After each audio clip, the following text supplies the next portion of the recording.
Olá, queridos irmãos e irmãs da IP Hauer. Eu sou Tabata Mori, missionária da Igreja Presbiteriana do Brasil no Timor-Leste, trabalhando com a APMT, desenvolvendo o projeto Baruch por uma igreja que conhece, vive e proclama o Evangelho de Jesus.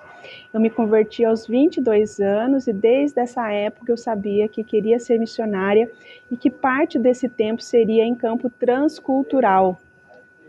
Na época tinha uma missionária, uma jovem adolescente, se preparando para ir para a Índia aos 14 anos, pela Missão Horizontes. E eu achei aquilo maravilhoso, acompanhei ela em oração, escrevi cartas para ela, recebi cartinha dela e foi uma experiência muito boa, impactante para mim.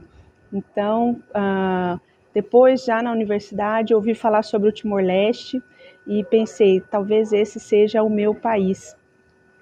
E a vida foi continuando, terminei a universidade, me envolvi com o trabalho em organizações cristãs, sou jornalista, trabalhei na Ultimato, na Rede Mãos Dadas, na Rede Evangélica de Ação Social, na Asas de Socorro, e quando já em Asas, achando que ali seria o meu ministério, seria ali seria desenvolvida a minha vocação, voltou a ideia do campo transcultural e veio o Timor-Leste novamente à minha mente, e eu decidi orar por um ano.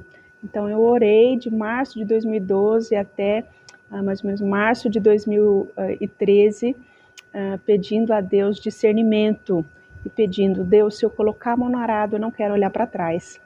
E assim foi, Deus confirmando meu chamado para o Timor-Leste, confirmando meu chamado, depois confirmando meu chamado para o Timor-Leste, depois me dando o projeto Baruch.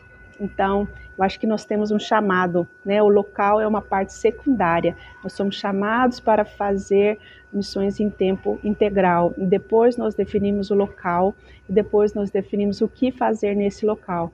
E nesse um ano de oração, Deus me deu essas três coisas, né? Então, você que está pensando aí, eu convido você a orar. Defina um tempo de oração, pode ser uma semana, um mês, 3 meses, um ano. Não sei em quanto tempo Deus vai falar com você. Para mim foi um ano. E defina esse tempo de oração e peça para Deus confirmar se você é um chamado, depois para onde ou para fazer o quê. Então eu tenho certeza que assim como foi para mim, eu cheguei aqui e comecei a desenvolver o projeto Baruch, um projeto de publicação de literatura, uma coisa totalmente diferente da maioria das pessoas, e era exatamente isso que Deus queria que eu fizesse, e é isso que está abençoando esse país.